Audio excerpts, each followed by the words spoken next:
Okay. Just click on this. Turn that down.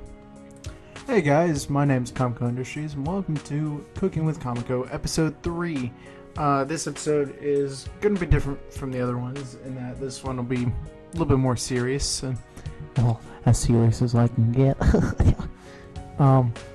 But this one won't be focused on humor like the other two were.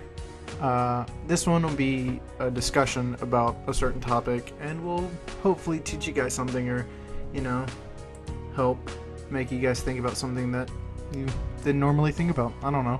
Whatever. So this episode is about characters, as you can see right there. Basically. Okay, I'm sorry. Just wanted to make sure that it was all recording and everything. Basically, characters. There are a few main points for characters, and in the first point that I'm going to talk about for this episode, the other 2 points I'll talk about in the episode on the 23rd and the 26th. But the first point is talking about reference is your friend. And that cool little dude right there, he's your best friend.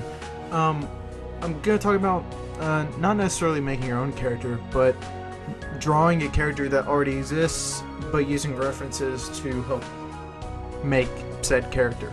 So let's say you're drawing a picture of SpongeBob or something. Using references of what SpongeBob looks like, but drawing him in a way that is unique to you and that isn't necessarily copying. So there are 3 steps to really achieve this. The first step is obvious, don't copy. I don't give a crap, Windows, that the performance is slow, you silly goose. So you really want to watch the mouse load whenever you're talking. Really want Flash to not respond. So yeah, sorry about that, guys. You really don't want to copy, and that's really the biggest thing about using. Oh my god! About using reference and not necessarily copying it, but using reference and not mimicking. I made a really cool quote here. Pay homage to, not imitate. So don't imitate. Don't imitate a drawing. Pay homage to it. Like make it your own while including the old style that the creator created. Step 2 is to try new things, to experiment, and that's really just reiterating what I was talking about, to really just try to differentiate your drawing from others, and that's a really big thing to do. And the third thing is about writing, which we'll go into in part 3 of this trilogy. How to give your characters character. That's a big thing, and that will be addressed a little bit more in the 3rd episode. But for now, we're just going to talk about reference and how to use it. Reference is, here's what I see reference as: looking at the defining characteristics of a character and building upon them. So SpongeBob, for instance, he has the 2 buck teeth, he has the spongy body, and there are a few other characteristics of him that really define him as a character. But don't want to improve the performance, alright? You act like this show is high quality. Come on, please, shut your mouth. Anyway, you want to look at the defining characteristics of that character and basically manipulate them into a point where it still is defining. The character's still definite. You can tell that it's SpongeBob, for instance, but it looks completely different. It looks like your own. It looks unique. So I decided to use Spider-Man as an example for this because, I just like Spider-Man and I spoiled something. And so I went ahead and I did the characteristics of Spider-Man. I did the colors, the symbol, and the pattern. Individually, these don't really necessarily scream Spider-Man, but all together, they really do, and you can tell that it's him because, you know, he's a well-known character, and a lot of people know him for these three main characteristics. So, I decided to draw my own versions of Spider-Man. I decided to draw 3 of them while using these 3 different characteristics and really keeping those intact while also making something unique. And here's the first one. As you can see, he's a very brooding, very like foreboding character. He looks very sinister almost in the dark colors and the glowing eyes, but he still looks like Spider-Man, you know. So that's really where I'm going to go with this, and really what I'm talking about is that keeping the defining characteristics, the pattern, the symbol, and the colors, but making it unique. Here's another example of something way more different than this one, and it's this one. The colors are a lot more desaturated. There's a lot more blues than reds, and he has like that cool update thing that pops up all the time.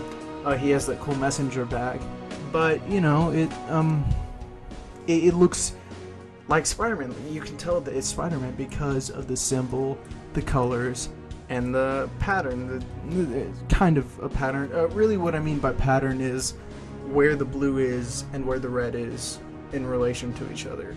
So as you can see, the blue's in the pants and in the kind of, I don't know, inner armpit area type thing. I don't know, but that's there, and so with that you can say, hey, that's Spooderman.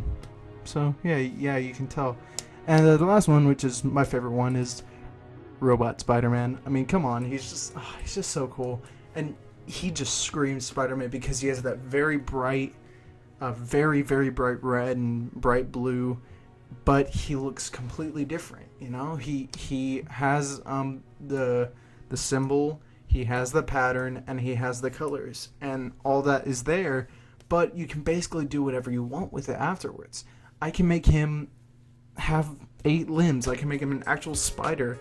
But as long as I have the main characteristics of Spider-Man, people can still associate with him with Spider-Man. So that's basically it about referencing, about taking the main characteristics and building upon them.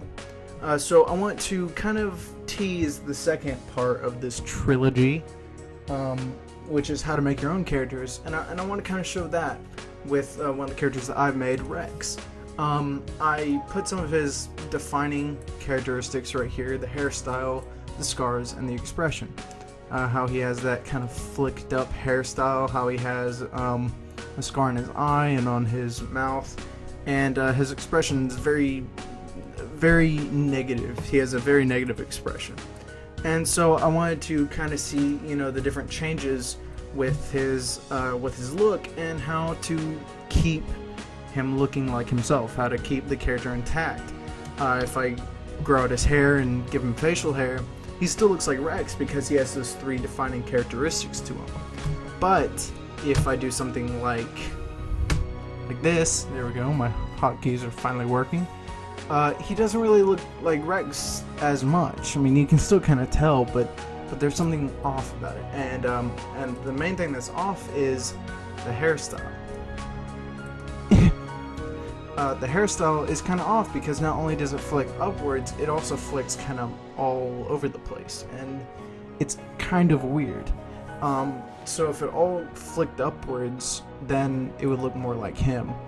And then, just as a joke, I decided to do this because I thought it was funny.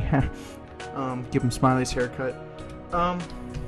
So yeah, basically just make sure to use the 3 references, or the 3 characteristics, but really build upon them to create a very unique and distinct character, while also staying true to the original, and don't copy, alright? So that's basically it for episode 3 of Cooking with Comico. I hope you like part 1, part 2, and part 3 are going to come on the 23rd and the 26th, and I'll see you guys later. Spider-Man does whatever a spider can.